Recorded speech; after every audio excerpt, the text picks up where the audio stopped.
This video is brought to you by PrizePicks.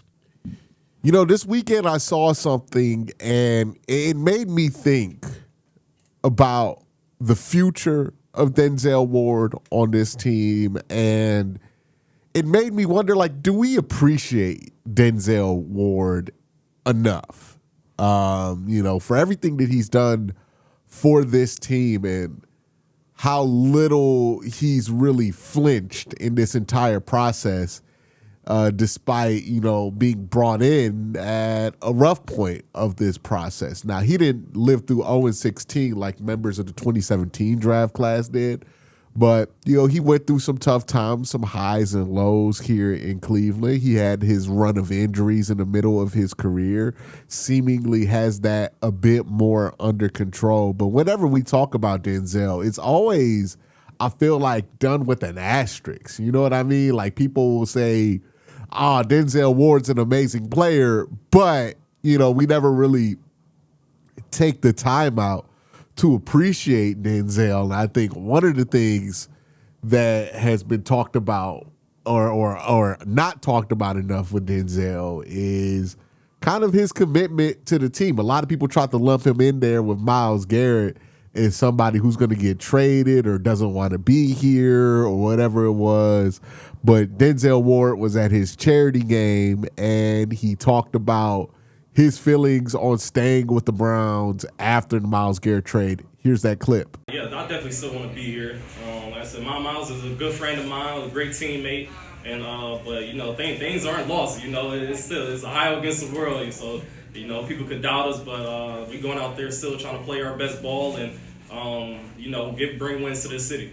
It's never really made sense to me why Denzel Ward doesn't get the same love that other guys during this era kind of got. Like, there are people who have way more love for Baker Mayfield than Denzel. And I get it on one level because Baker's a quarterback. But if we're just looking at the level of play and the consistency throughout a career, the connection to the city, which Denzel Ward has a legitimate connection. He went to Nordonia, right, which is out there in Macedonia, it's Cleveland. It's Cleveland. It's a suburb of Cleveland, but it's definitely Cleveland, right? The RTA still runs there. But, he's a local guy. He's one of the best players. He played at Ohio State. You would think that he would be one of the most beloved players in recent Cleveland Browns history, but people appreciate Denzel Ward. I don't want to make it seem like fans don't like him. You know what I mean? But when you look at how much people love some other players who maybe haven't done as much in Browns history as Denzel Ward has, and then whenever we talk about Denzel Ward, for reasons that are somewhat understandable, sometimes it's a bit overblown. It is funny, right? Because for the way that people talk about Denzel Ward, you would think that he has multiple seasons where he plays single-digit number games, but that's never happened. He's never played a season where he's had a single-digit number of games. He's always at least given you 13 games, 12 games in a season. And most recently, he's given you 16 and 15. So he plays the bulk of the season. He's been a Pro Bowler the last 3 years. I think he should have made an All-Pro team one of those years, especially in 2023. But one of the best individual players in Cleveland Browns history. He's a local guy. He went to the local college, or at least what people in Cleveland mostly call the local college in Ohio State.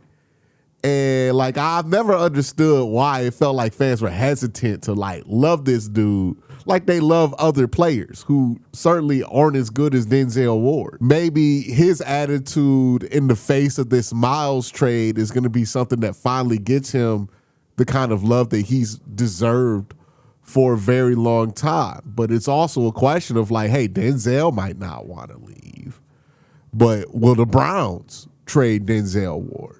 Right? Because he might be valuable to somebody else. I think this is wholly determined on how the season goes. And most importantly, what holes get exposed on this defense because of the absence of Myles Garrett. I talked about this in the video I dropped earlier with B-Jack. So if you want a more in-depth look at like the scope of the problem with not having Myles Garrett on that defense anymore, you could go and watch that. Me and B-Jax talked about that for like 40 minutes this morning. But if you want the too long, didn't read, basically Myles Garrett in his absence is going to be massively felt by this defense. It's impossible for it not to. The amount of attention that Myles Garrett commanded, the domino effect of a player getting that much attention, and the fact that we don't have anybody who's going to command that same amount of gravity, it's going to create a lot of new problems for this defense. There's no doubt about that, right? And for me, where I see one of the biggest areas of concern as far as new problems for this defense is in that secondary. Because when Myles is out there, teams weren't really willing to test the secondary because they were just trying to get rid of the ball as quick as possible because Myles Garrett was on that side of the ball for the Cleveland Browns, right? He started to develop this kind of boogeyman feel over the last couple of years that made him larger than life and made the impact of him even greater because people aren't just afraid of Myles Garrett. They were afraid of the idea of Myles Garrett. There's nobody on the Browns defensive line where that's going to be the case remotely. And that's no disrespect to him. There's like only a handful of players in NFL history that get to have that, right? It's kind of like how Ray Lewis got to stick around even though he was old. It's because he was still Ray Lewis and you wasn't just going to try Ray Lewis, right? Like some guys, they have that mystique about them. They have that aura about themselves, right? They have that vibe where it's like, I'm not going to try Ed Reed. I don't care how old Ed Reed is. That's Ed Reed, right? You know, Troy Polamalu, guys who are the best of their generation, walk-in Hall of Famers. We don't have that right now. We have some really, really good players, but we have nobody on this defense you could make an argument will walk into the Hall of Fame 5 years after they retire. As much as I love Denzel Ward, and as much as I'm advocating for Denzel Ward to get that love, it's going to be an uphill battle for Denzel Ward to be a Hall of Fame player because he has no All-Pros to his name. He has no Defensive Player of the Year, just a really, really good player. He'll get his name in the Ring of Fame for the Browns, or the Ring of Honor, whatever we call it. But Hall of Fame is going to be an uphill battle for him, right? Carson Schwarzenegger has a lot of potential, but he has a long way to go before we talk about him as a first ballot Hall of Famer, right? Like, the same thing with Jared Verse. We're far away from those conversations with anybody on this defense. So you go from having a surefire Hall of Famer in his prime to what you have now, there's going to be new holes exposed. No doubt about that. We got to be hip to that reality. And the secondary might be the part of this that gets exposed the most. And the real question is, if that gets really bad for the Browns, is it better for them to hang on to Denzel Ward to make it so that it's not as bad as it could be? Or do they just let the bleeding flow and trade Denzel Ward on top of having a struggling secondary? It's my biggest concern about this upcoming season after the Myles Garrett trade. The pass rush is probably going to be fine. Is it going to be Myles Garrett level? No, obviously not, right? We're not going to have one guy break out for 24 sacks, right? That's obviously not going to happen. But could it be fine? Could it be still one of the best 10 pass rushes in the NFL? Absolutely. And like, look at the Browns defensive line and like, look at the Bengals. They would trade spots with us in a second. You know what I mean? Like, Jared Verse is not Myles Garrett. He still is arguably the best edge rusher in the AFC North. And I've heard people in Pittsburgh say that. Right? Like, the Browns defensive line is probably going to be fine. That's probably not where we're going to see the biggest drop-off as far as losing Myles Garrett. And if that's the only measurement that we're using to judge this defense, a lot of people are going to walk away at the end of the season being like, look, it wasn't that bad. But the real drop-off is going to be that teams are going to be a lot more confident in attacking your secondary and a lot more willing to attack your secondary, right? We're not going to get games like we got against Pittsburgh, where Pittsburgh was terrified to throw the football. Just terrified. Would not do it. Every time they did it with the gimmick. That was 100% because of their fear of Myles Garrett getting that record, right? That is what a player like that can do. That is how much a player like that can impact the game. Again, we don't have anybody like that anymore. So they're going to attack our secondary. They're going to do stuff that they have not tried against our secondary in years. This is why I think letting go of Jim Schwartz when we let go of him probably going to end up being a good thing. Because if we were Myles Garrett-less and then still running 70% man coverage, we're getting toasted, roasted, flambéed, put in the oven, whatever you want to call it. We're going to see points go over the head of our defensive backs because the only reason we were able to get away with that is because teams weren't willing to test it. And the reason teams weren't willing to test it was number 95. Well, now number 95 is now number 8, and teams will test that secondary if number 8 is out there. So it's probably a good thing that we moved on for Jim Schwartz. Thank God they didn't give him the head coaching job. Could you imagine? Could you imagine? Like, seriously. Could you think of something that could have been worse than that? Like, say what you want about Todd Monken, at least he addresses the offense. I don't know who Jim Schwartz was planning in here to fix the offense. I didn't have much confidence. I've seen what his offense looks like in Detroit. It wasn't great. We're going to continue on with this conversation, but first I got to thank my sponsor, PrizePicks. PrizePicks is a fun way to earn cash while you watch your favorite teams. No complex betting rules. Just pick more or less on a few player stats and lock in your lineup. Here are my picks for this upcoming season, AFC North edition. Jimmy Bernard, I have less than 475. This has to do with volume available in Pittsburgh's offense. Quincy Judkins, I have over 975. Browns improved line. I think the run game is going to be better with it. Chase Brown, under 900 yards. Joe Burrow equals less rushing yards usually for the Bengals offense. Mark Andrews, more than 475 yards. Lamar's going to need a safety blanket. Check to see if PrizePicks is available in your state. You could follow me on the app at Quinn_C to see all my lineups. Download the PrizePicks app today. Play $5 and get $50 in lineup to download the app using the link in the description. The point is like, look, there's going to be a lot that's going to change about how this defense operates and how teams approach our defense now, right?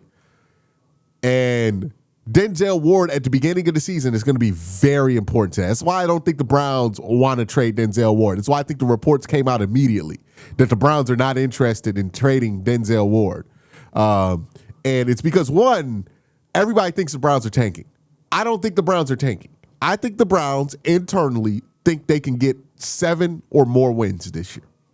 Everything that they have said points to that. Now, after the Myles Garrett trade, do they still feel the same way? I don't know. But you don't push for Jared Verse to be a part of that trade if you're trying to tank. If you're trying to tank, you just want draft assets, right? You want as many of those draft assets as you could get. And you can make the argument that Jared Verse is a draft asset because he's still under his rookie contract. And certainly the Browns have tried to make that argument. But realistically, they would have found a different way to do that if they truly wanted to tank, because Jared Verse does make you not as bad as you could be without Myles Garrett, right? Like, it's a stop in the bleeding of not having number 95 on that side. The guy that the most pressure is going to be on this defense, as much as people are going to be looking at Jared Verse as the replacement or the next guy up to Myles Garrett, it's going to be Denzel Ward if we're talking about how teams are going to attack the Cleveland Browns now, right? Denzel hasn't really been put in a position where teams are going to try to attack him like crazy, which means that Denzel hasn't been able to get those numbers that would make him an all-pro corner, right? And that's the opportunity that Denzel Ward has. He has the opportunity because they're going to try him more, because they're not as afraid to pass the ball, to get the numbers that Denzel Ward, I think, is more than capable of, that have kept him off of all pro teams. So on one hand, this is a massive opportunity for Denzel Ward, right? Whenever there's pressure pressure comes because of an opportunity. And this is the case. Denzel's going to have a chance to get the stats that he's needed to be able to be considered an all-pro, to throw his name in the Hall of Fame conversations. Because right now, his resume just doesn't cut it. 5-time Pro Bowler, really good player. Nobody is making the argument that he was the best corner of his generation. It's just not going to happen for him. But if he puts together a couple of all-pro seasons, especially at the end of his career or towards his 30s, people are going to look at that and say the longevity is incredibly impressive, and you can make the argument. Or at least you can make a more compelling argument for Denzel. There's already an argument for him, but you can make a more compelling argument that's more likely to be successful. So it's going to be a huge opportunity for Denzel Ward, and I'm glad that he wants to stay here. And I'm glad that he is in his Ohio versus the world bag. I'm glad that he is making it clear what his intentions are. He's not playing the media game, right, of, oh, I don't know, we'll see how this goes kind of thing. He says straight up, I want to stay in Cleveland. I want to be here. I want to play for the Browns, and this team's going to need that, right? This team's going to need, now that Myles isn't here, they're going to need people who want to be here. They're going to need people who care about being on the Cleveland Browns, right? The one argument people have thrown at me about the whole Myles situation, right? I'm not a big fan of the trade, has been that, hey, Myles didn't want to be here, and that was going to have a negative effect on the locker room. Okay, well, if you're going to get Myles out of here, and one of the trade-offs is that you might have a healthier locker room environment, you got to really go for that. Like, you really got to get the most out of that healthy locker room environment that you could possibly get. So, Denzel Ward wanting to be here, that's good, right? Jared Verse showing up the OTAs, it's good, right? If you made the trade-off because you wanted a healthier environment for a locker room, then you better get the most out of it. Because what you're trying to fill is a massive hole for this team.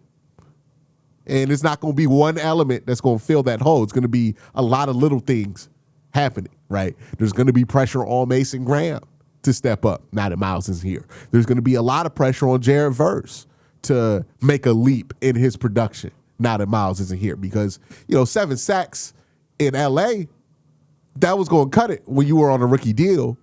But now that you're a part of this trade, a lot of people aren't going to be satisfied with 7 sacks from Jared Verse. I know people will convince themselves right now in the offseason that they could be happy with that. But I know this fan base really well. I've talked to y'all for a long time.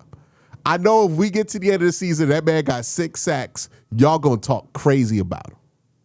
I don't watch y'all talk crazy about other people, okay? If he gets to the end of the season, he don't got 10, 11 sacks, people going to have something to say about that. And it's definitely going to relate to the trade. You know what I mean? Whether you want to admit it now or not, we know where this is going to go, right? They need Mason Graham to step up. His lack of sack production was acceptable last year because Myles Garrett had 24. Well, 23, my bad. He had 23 sacks, right? So it was acceptable that Mason Graham did not have a ton of production. We understood what happened there. But if Mason Graham has 1 sack this year, that's not going to be acceptable. If Jared Verse doesn't have over 10 sacks this year, that's not going to be seen as acceptable. People have to step up. Mike Hall has to step up, right? Like, the young guys have to step up. The production has to step up. Denzel Ward has to step up. And look, Denzel Ward, I have no concern about his ability to step up. I think he's been waiting for this moment. Tyson Campbell, though, is he going to be able to hold up to the extra amount of opportunities he's going to get to either succeed or fail now that Myles isn't here? And keep in mind, the better Denzel plays, the more they're going to target Tyson Campbell. So if Denzel knocks it out the park, well, guess what, Tyson? That ball is coming to you. What you going to do about it? There was the Tyson Campbell that was in Jacksonville that really didn't hold up well to the pressure of being that number 1 corner. Gave up a lot of big plays last year. And then there's the Tyson Campbell that got slotted in to that number 2 corner on the team with the lowest time to throw, and he was fine. He was good. Can he maintain that level of play now that the pressure and the level of difficulty of that job is going to be much higher.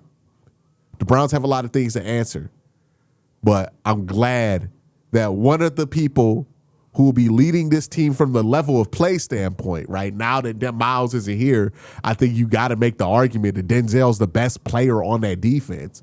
I'm glad that he wants to be here.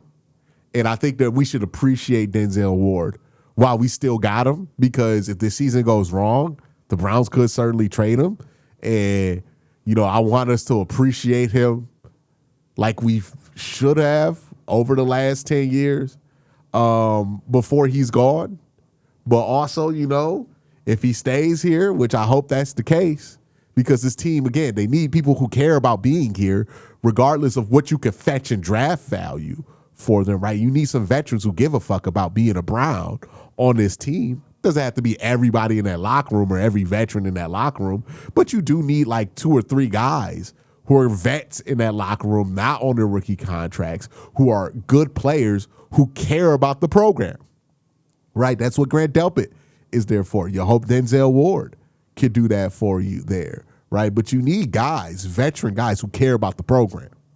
This team's so young, they don't really have that right now, and Denzel's stepping into that role. So just wanted to make this video to appreciate what Denzel Ward has. He's going to have some opportunities ahead of him, and it's going to be interesting to see what we make of this defense now that the centerpiece of it is now in L.A. And now new defensive coordinator, and more than ever, it feels like a completely new era of Cleveland Browns football. So let me know what you think in the comment section down below.